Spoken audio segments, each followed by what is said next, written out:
Hi guys. Sorry, the lighting is not so great. So obviously it is like 1:30 in the morning. And what am I not doing? I am not sleeping. I am going to be so real with you right now that maybe you'll all run away screaming. But hopefully you'll stick around. Honest to God, I have not showered in probably a week. And not because I don't want to. Oh my gosh. I live for my baths. Seriously.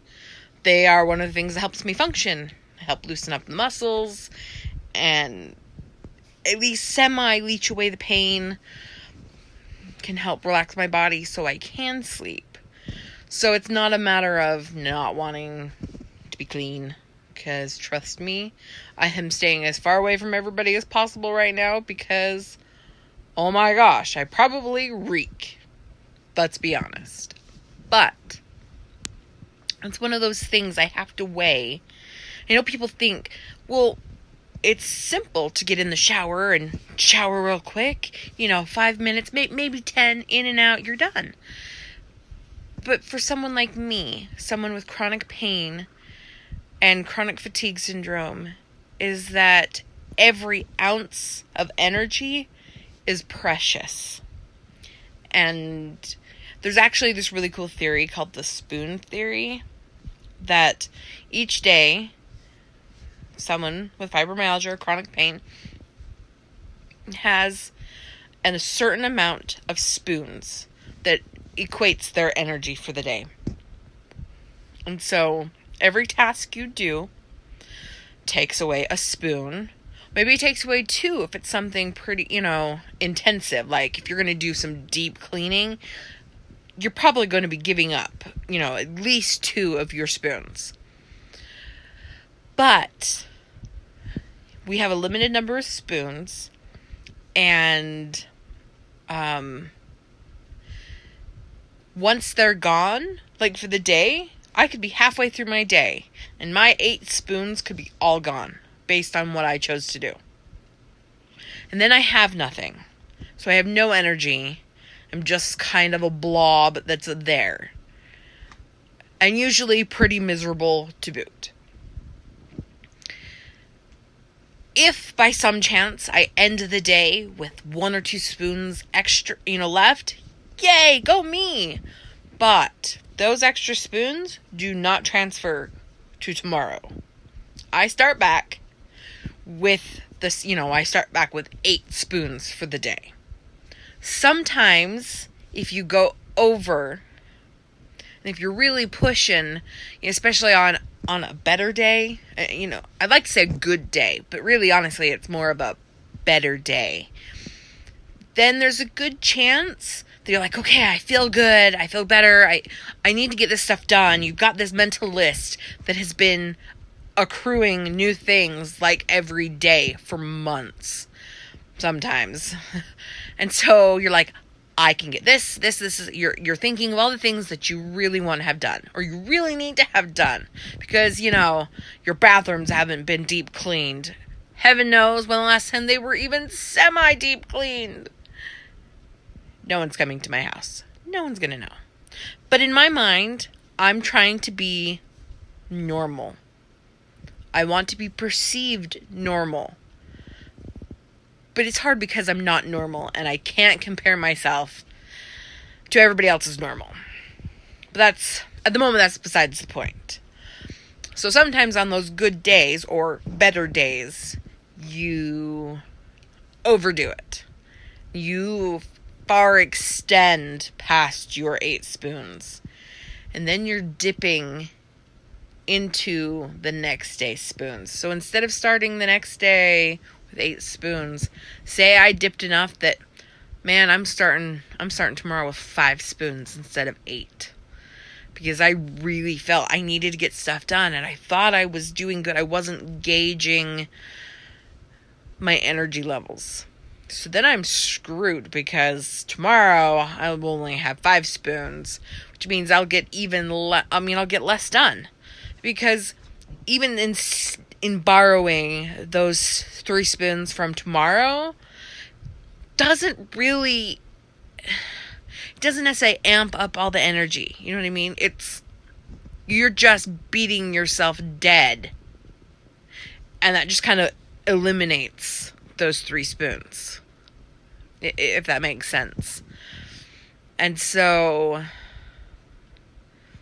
it's frustrating when you're not getting stuff done. But even a simple shower requires energy. And right now, I'm single parenting, and the life of being a soldier's wife. I'm single parenting, and so it's me. Something goes wrong, mom has to take care of it. If the kids make a huge mess and they don't know how to clean it, guess who's cleaning it? Mom. Who cooks all the meals? Mom. I mean, I think it's the things that we take for granted. I certainly took them for granted before my health really declined. I really did. Cooking, I don't like to cook. To be honest, I hate cooking. I think that comes from the oldest of 5 kids and doing a lot of cooking starting from about 8 until I moved out at 18. So I hate to cook.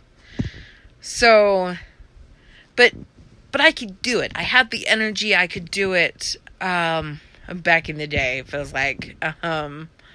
That's probably going back 12 years ago that cooking wasn't it was something I didn't like to do, but I could do it. I had the energy. It was easier to stay on top of household chores. It was easier. And I didn't have kids, 12 years ago. But I took it for granted what a young person, the energy levels, the things we're capable of doing. But when my health started to decline, in the beginning it was a slow progression. And so I was still able to do things. I remember there being lots of pain, but not to what I am now. And so I don't know if over time my conditions have gotten worse, or if they have just, over time, they have worn away my my energy levels, my body. So my body just doesn't recoup. I don't know what it is. Maybe it's both, But the truth is, I can't keep up with who I was 12 years ago. And the sad thing is I'm gonna be 34 in July. Only 34. And while that's the oldest, obviously, I have ever been at this point, it's also not that old. But on a good many days, I wake up and I think this could not possibly be the body of a 34-year-old or, almost 34-year-old. This body feels like I'm 70 or 80. About a week into my husband being gone for training, I did something to my back. I've had some back issues for a while. I was in a pretty bad car accident in 2006. No, 2007. 2007, I was in a pretty bad car accident. And so I've had back issues for many years, obviously now. But my back, I don't know, it like gave out. Like it hurts so bad, which is saying it's saying something for me when I have a threshold of pain every day anyway. So anything above and beyond, I can still tolerate, but definitely I'm knowing I can tell you if something is excruciating. If I'm feeling it above and beyond my everyday pain, then it's bad. And I could barely move for a week. I couldn't pick things up. I felt like an old person. I was like hobbling. I spent days in bed. My poor kids. We watched lots of cartoons, and my super amazing 11 and 10-year-olds, they helped do leftovers, or we ordered pizza even when there really wasn't money for pizza, because I couldn't function for a week. And my back's gotten a little better, and I talked to the doctor about it, and he said hopefully it was just a muscle, something with my muscles in my back. He says, however, if after another couple weeks, if I'm not finding that it's feeling better, then they may send me in for some scans to see if there's something underlying that's causing the issues. And I don't think I've had a back, MRI or CAT scan or whatever they want to do. I don't think I've had one of those since my car accident. And so, yeah. Who knows after all this time what they're going to find. But it makes me yearn so badly to be young, to be young and healthy. Like I said, I know I'm young age-wise, really, but obviously my body is not behaving like a 34-year-old, and that's frustrating. And I don't think people completely understand. I mean, fibromyalgia is so hard to explain to people because there's so little we know. We know there's hyperactive nerves. We know that usually it goes hand in hand with chronic fatigue syndrome. So there's exhaustion. There can be insomnia. There can be, the different things, the different symptoms. It's a huge list. And not every fibromyalgia patient has all of those symptoms. My dad has fibromyalgia. He was diagnosed the year before I was. So he's going on like 7 years of officially being diagnosed. And he's got to be going on 8. Because I got diagnosed just shortly after my youngest was born. But it's crazy to look at his symptoms compared to mine. And we do have similarities. There definitely is exhaustion. There definitely is insomnia. There's definitely pain. But, our pain is different. It's completely different. His is a lot in his skin. So, wearing clothes hurts. If he's having a flare, you can't hug him. You can't touch him because it hurts. It's like fire across your skin kind of a thing. And the only times I've had problems with my skin is after a workout. There is something about, I don't even know exactly, but without fail, after a good workout, my skin will be hypersensitive, kind of on fire. So if I try to, change my shirt or whatever, I'm usually whimpering a bit because it hurts. But other than that, that's not like a common, it's not something I deal with every day. My pain is usually in my joints and muscles and less in the skin. And so it's crazy that we have the same condition, at least according to the doctors. And there still is always the chance that fibromyalgia is just a blanket term for conditions that have similar symptoms, but they don't know what they are, and it just gets fibromyalgia stamped on it. Which, at least they're giving it something, and not just telling us we're crazy. Although I'm sure there are people out there who think I'm crazy, and that I'm lazy. And I have dealt with that so much over especially the last few years. Because I don't look sick.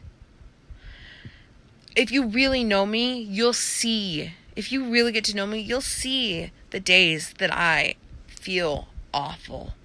When things are not going well. It's in how I carry myself, how I talk, how I move. I mean, you gotta know me to see it. But for the most part, I mean, it's not like when I have a flare, there's not a big flashing sign that says, warning, fibro flare, keep your distance or whatever, or she needs help.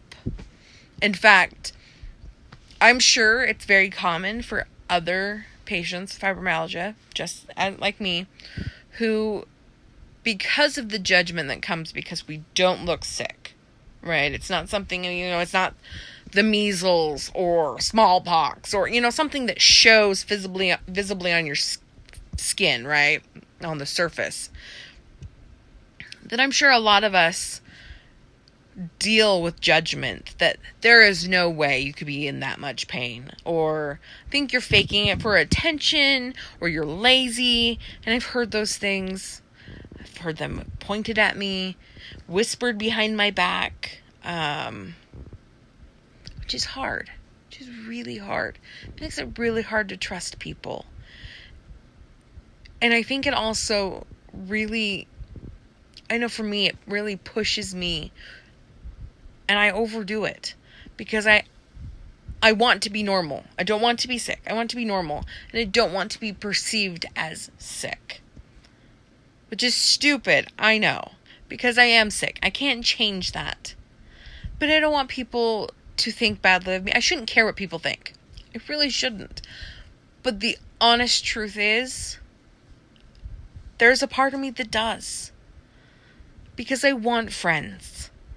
I want people to want to invite me to things, to want to do things with me, who want to help me, who aren't waiting for me to come and say, I need help. Someone who just, I was thinking about you today, and, I know how much I hate laundry, and I bet that, with your 4 kids, you're probably feeling overwhelmed. Can I just come over? We can watch a chick flick. I'll just help you fold some laundry. I would kiss you for that if you did something like that. If you were direct, if you were, came at me with I want to come help you with this specific thing, and I'm going to come tomorrow. Not so much asking, but so much as just saying, hey, I'm your friend, and I want to come help you. We can visit, we can talk. I'm not going to say no to you. Honestly, I'm not. I'm still going to be embarrassed, okay? 34. There's that part of me that hates asking for help.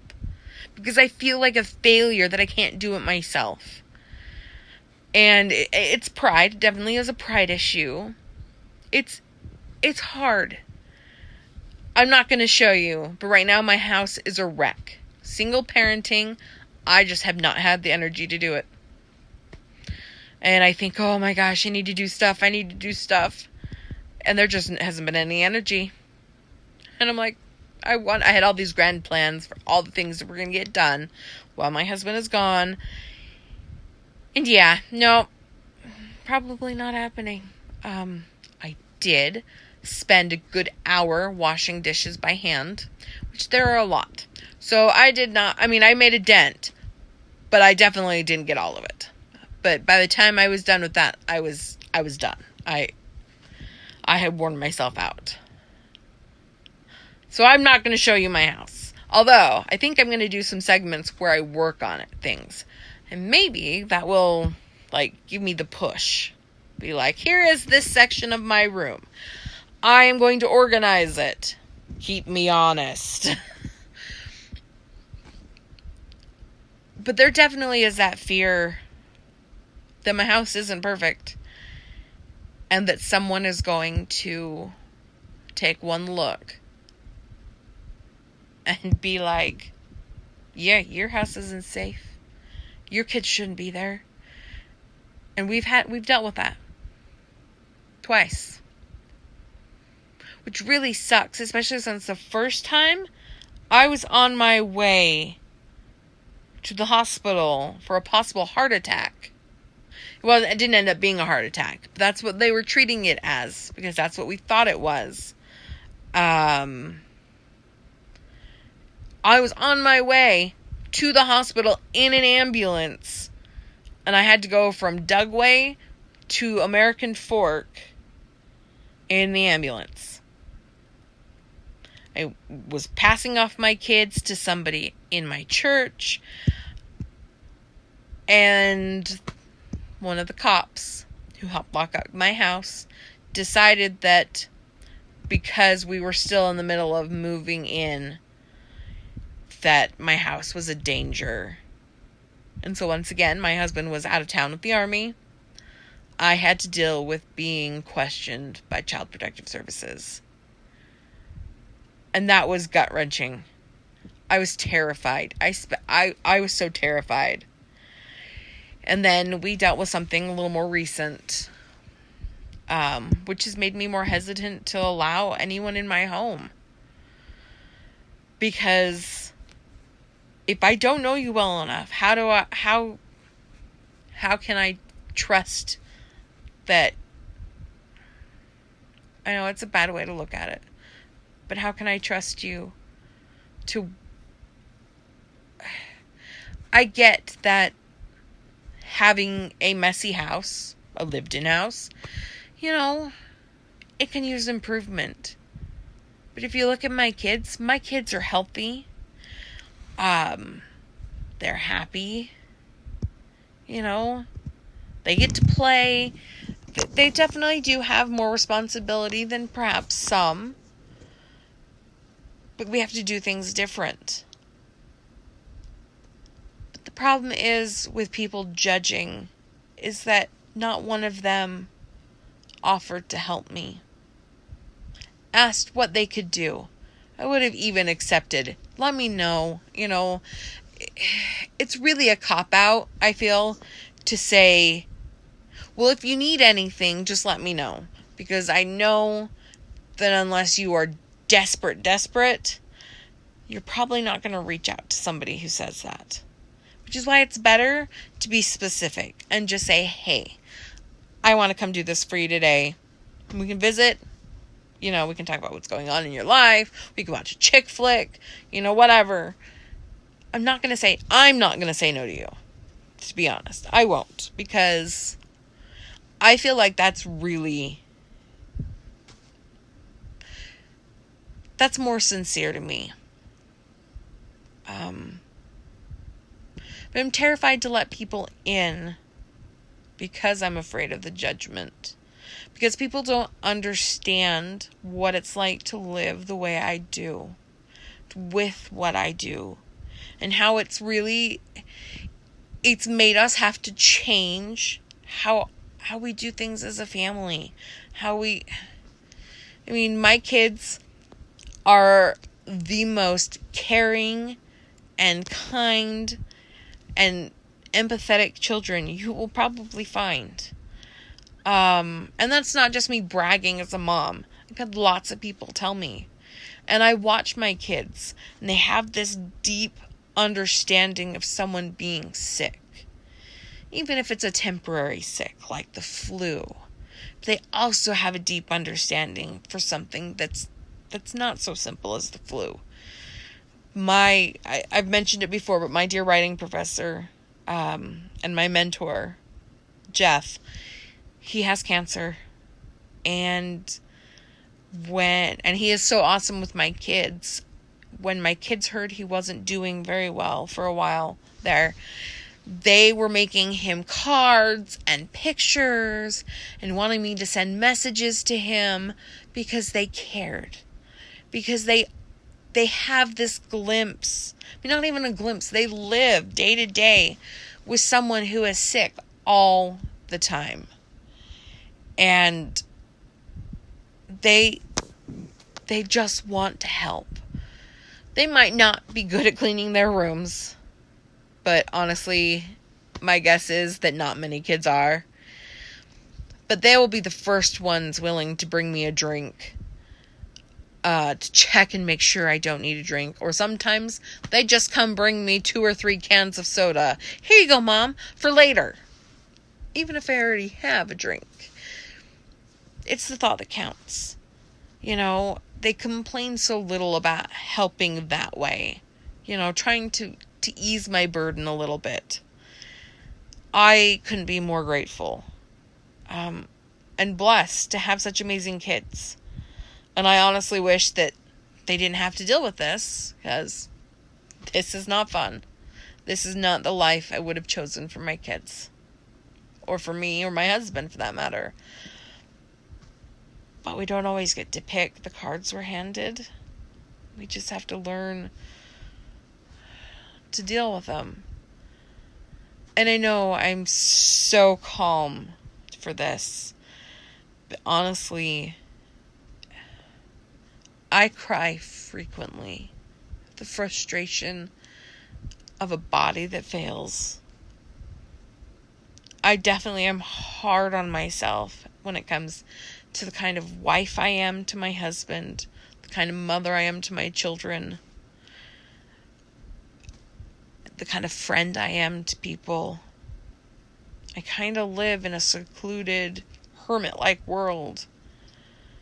And really only those who are close, who actually try, who repeatedly are there, really get let into that bubble we live in. And once again, it's hard to let people in, because I don't look sick. Which, honestly, this is why I'm doing this vlog. I know I've really sucked at it so far, and I know that we could definitely use some higher quality videos, but I think it's being real. I am doing this from my bed at probably closer to 2 o'clock in the morning now, in my PJs, with crazy unwashed hair that is in desperate need of a haircut and a touch up on the color. I'm not sleeping because I am in so much pain right now. It is unreal.